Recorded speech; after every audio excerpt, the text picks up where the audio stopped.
തിരുവനന്തപുരത്ത് പെയ്ത അതിശക്തമായിട്ടുള്ള മഴയിൽ വെള്ളക്കെട്ടിൽ വീണ ഒരു മരണം. ചാക്ക സ്വദേശി വിക്രമനാണ് മരിച്ചത്. ഇന്ന് പുലർച്ചെയായിരുന്നു വീടിന് മുന്നിൽ വെള്ളക്കെട്ടിൽ വീണ വിക്രമൻ മരണമടഞ്ഞത്. അതേസമയം മഴ ശക്തമാകുന്നതോടെ പ്രവർത്തനങ്ങൾ ഏകോപിപ്പിക്കാൻ സംസ്ഥാന പോലീസ് മേധാവി ജില്ലാ പോലീസ് മേധാവിക്ക് നിർദ്ദേശം നൽകിയിട്ടുണ്ട്. അതിശക്തമായി പെയ്ത മഴയിൽ തലസ്ഥാന ജില്ലയിൽ പല മേഖലകളിലും വെള്ളക്കെട്ട് രൂക്ഷമായിരുന്നു.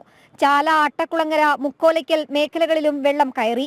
ഇതിനിടയിലാണ് വെള്ളക്കെട്ടിൽ വീണ തിരുവനന്തപുരം പേട്ട സ്വദേശി വിക്രമൻ മരണപ്പെട്ടത്. ഇന്ന് പുലർച്ചെയാണ് സംഭവം. വീടിന് സമീപത്തുണ്ടായിരുന്ന വെള്ളക്കെട്ടിൽ വീണാണ് മരണമെന്ന് ബന്ധുക്കൾ ആരോപിക്കുന്നു.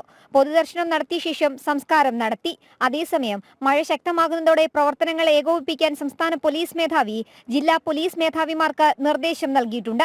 അതിതീവ്ര മഴ മുന്നറിയിപ്പുള്ള ജില്ലകളിൽ പ്രത്യേക ജാഗ്രത വേണം. മലയോര മേഖലകളിൽ സാഹചര്യം വിലയിരുത്തണം. അടിയന്തര സാഹചര്യങ്ങൾ നേരിടാൻ തയ്യാറായിരിക്കണമെന്നും DGPയുടെ നിർദ്ദേശമുണ്ട്. ജനം, തിരുവനന്തപുരം.